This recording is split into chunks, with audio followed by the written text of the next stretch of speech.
S explainer में खुशामदीद। आज हम जर्मन ग्रामर की इस मशहूर ज़माना मुश्किल दीवार को गिराने वाले हैं और सच पूछें तो उसे एक इंतहाई विजुअल और लॉजिकल सिस्टम में बदल देंगे। शुरू में लगता है ना कि इन उसूलों का कोई सर पैर ही नहीं, लेकिन यकीन माने ऐसा बिल्कुल नहीं है।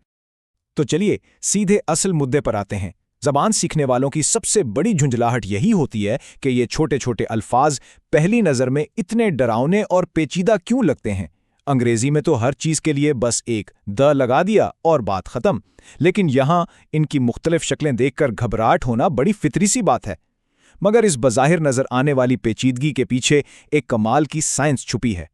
इसका असल राज ये समझने में है कि जर्मन आर्टिकल अंग्रेजी के द या अ जैसा कोई आम लफ्ज़ नहीं है, बल्कि ये एक मल्टी टूल है, बिल्कुल किसी स्विस आर्मी नाइफ की तरह। ये सिर्फ एक लफ्ज़ नहीं है, बल्कि ये एक ही वक्त में तीन निहायत अहम मालूमात दे रहा होता है कि इस लफ्ज़ की सिंक यानी जेंडर क्या है, वो वाहिद है या जमा, और जुमले में इसका ग्रामर के लिहाज से किरदार क्या है। इस पूरी चीज़ को बिल्कुल आसान और हजम होने के काबिल बनाने के लिए हम इन 5 मंतकी हिस्सों पर बात करेंगे। पहला, जर्मन आर्टिकल्स की बुनियाद। दूसरा, तीनों असनाफ को समझना। तीसरा, चारों हालतों पर उबूर। चौथा, जमा के सीगे को समझना। और आखिर में कुछ बहुत ही अहम तजावीज़। हम बिल्कुल बेसिक से शुरू करके एक्सपर्ट लेवल तक जाएंगे। तो शुरू करते हैं पहले हिस्से से, यानी जर्मन आर्टिकल्स की बुनियाद और इसकी बुनियादी इकाइयाँ। अच्छा, अब ज़रा इन 3 अहम अक़साम के आर्टिकल्स को देखते हैं। ये वो बुनियादी ब्लॉक्स हैं जिन पर पूरी ज़ुबान खड़ी है। यहाँ ये देखना वाकई बड़ा दिलचस्प है कि ये मखसूस, आम और मनफी हालतों को कितने वाज़े अंदाज में पेश करता है। मखसूस चीज़ों के लिए डेर, डी, डस, आम के लिए आइन और आइने, और इनकार के लिए काइन। और सबसे मज़े की बात नोट की, जमा के खाने में गैर कतई आर्टिकल की जगह बिल्कुल खाली है, क्योंकि जर्मन में जमा के लिए इसका वजूद ही नहीं होता। अब चलते हैं दूसरे हिस्से की तरफ, तीनों असनाफ को समझना और उनके पैटर्न्स की तलाश।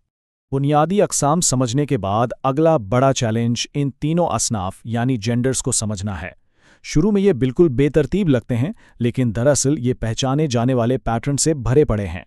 मिसाल के तौर पर डेर को नीले और डाई को सुर्ख रंग में सोचें तो पैटर्न्स फौरन नज़र आने लगते हैं।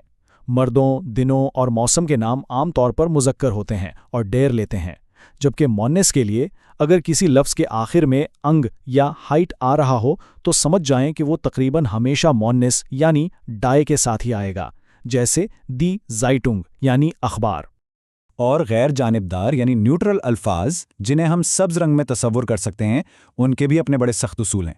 जब भी किसी लफ्ज़ के आखिर में चिन या लेन आता है तो वो किसी चीज़ के छोटे होने का एहसास दिलाता है और हमेशा दास लेता है। इसीलिए दास मेड चिन यानी लड़की ग्रामर के लिहाज से गैर जानिबदार है, क्योंकि उसके आखिर में चिन आता है ना कमाल की मंतिक। तीसरा हिस्सा, चारों हालतों या केसेस पर उबूर, जहां अमल और हरकत शामिल होती है। जेंडर को समझने के बाद अब आते हैं ज़बान के सबसे मुतहर्रिक हिस्से की तरफ, यानी 4 केसेस। ये वो जगह है जहां एक्शन की वजह से आर्टिकल्स अपनी शक्ल बदल लेते हैं।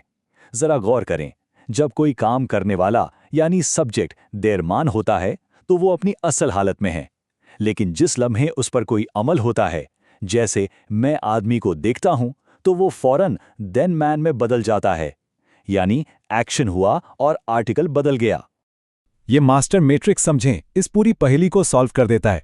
ये बिल्कुल साफ दिखाता है कि कैसे हर आर्टिकल नॉमिनेटिव, एक्यूजेटिव, डेटिव और जेनेटिव में अपनी शक्ल बदलता है। जरा ध्यान दें, मुअन्नस और गैर जानबदार अल्फाज एक्यूजेटिव में बिल्कुल नहीं बदलते। असल ड्रामा मुज़क्कर अल्फाज के साथ होता है, और डेटिव और जेनेटिव में तो शक्लें पूरी तरह ही बदल जाती हैं। इसी कहानी को थोड़ा और आगे बढ़ाते हैं। देखिए कैसे डेटिव हालत डेयर को डेम में बदल देती है। जब आदमी को कोई चीज़ दी जा रही हो, जैसे किताब, तो वो इनडायरेक्ट ऑब्जेक्ट बन जाता है। और जेनेटिव हालत जो मलकियत दिखाती है, वो उसे डेस बना देती है, और साथ ही लफ्ज़ के आखिर में एक इजाफी एस भी जुड़ जाता है। ये कमाल की दुरुस्तगी ही तो जर्मन ज़बान की पहचान है। चौथा हिस्सा, जमा के सीगे को समझना, यानी जब चीज़ें एक से ज़्यादा हो जाएं। केसेस तो हमने देख लिए, लेकिन इसके बगैर बात अधूरी है कि जब चीज़ें एक से ज़्यादा हों तो क्या होता है। यहाँ सबसे सुनहरी और कमाल का असूल ये है कि जमा के लिए डेफिनेट आर्टिकल हमेशा डी ही रहता है, चाहे लफ्ज़ का असल जेंडर कुछ भी हो। हाँ, लफ्ज़ को जमा बनाने के तरीके मुख्तलिफ हो सकते हैं, जैसे टिश से टिशें और किंड से किंडर। बस एक चीज का ध्यान रखना होता है कि डेटिव जमा में अमूमन लफ्ज के आखिर में एक इजाफी एन लग जाता है। पांचवा और आखिरी हिस्सा सीखने वालों के लिए अहम तजावीज़ और स्ट्रैटेजी गाइड। हमने पूरा ग्रामर का स्ट्रक्चर तो खड़ा कर लिया, अब वक्त है कि इसे हकीकत में मास्टर करने की कुछ अमली हिकमत अमली पर बात की जाए। इन मखसूस स्टेप्स पर अमल करके वाकई कमाल हासिल किया जा सकता है। सबसे अहम उसूल, कभी भी कोई लफ्ज़ उसके आर्टिकल के बगैर याद ना करें। कलर कोडिंग का इस्तेमाल दिमाग में एक नक्शा सा बना देता है। और हाँ, अकेले अल्फाज के बजाय पूरे पूरे जुमलों की प्रैक्टिस करने से दिमाग खुद ब खुद ये महसूस करने लगता है कि क्या सही लग रहा है और क्या गलत। अच्छा, कुछ गलतियां हैं जो शुरू में हर कोई करता है और ये बिल्कुल नॉर्मल बात है, जैसे बेसिक जेंडर्स को आपस में मिक्स कर देना या बोलते वक्त केसेस की तब्दीलियों को भूल जाना। और सबसे बड़ी गलती, अंग्रेजी से लफ्ज़ ब लफ्ज़ डायरेक्ट तर्जुमा करने की कोशिश करना। लेकिन सच पूछिए तो मुसलसल प्रैक्टिस और पूरे जुमले के स्ट्रक्चर पर फोकस करने से ये सारी उलझनें खुद ही दूर हो जाती हैं। दरअसल बात ज़हनियत की है। आर्टिकल्स को एक मुसीबत या मसला समझने के बजाय इसे एक ऐसा लाजवाब सिस्टम समझें जो ज़ुबान में कमाल की दुरुस्तगी और क्लैरिटी लेकर आता है। एक रुकावट के बजाय इसे एक ज़बरदस्त इंजीनियर्ड टूल के तौर पर देखें जो बिल्कुल परफेक्ट कम्युनिकेशन के लिए बनाया गया है। इस एक्सप्लेनर को एक बहुत ही दिलचस्प और गहरी सोच पर ख़त्म करते हैं। जब इन आर्टिकल्स की मंतिक और इनका स्ट्रक्चर आखिरकार जहन में पूरी तरह बैठ जाता है तो इंसान ये सोचने पर मजबूर हो जाता है कि क्या इस हद तक मुनज़्ज़म ग्रामर और दुरुस्त की इस बात को भी मुतासिर करती है कि एक जर्मन बोलने वाला दुनिया को किस नज़रिए से देखता है। क्या ग्रामर वाकई हमारी सोच को बदलती है? ये यकीनन एक ऐसा सवाल है जो काफ़ी देर तक जहन में घूमता रहेगा।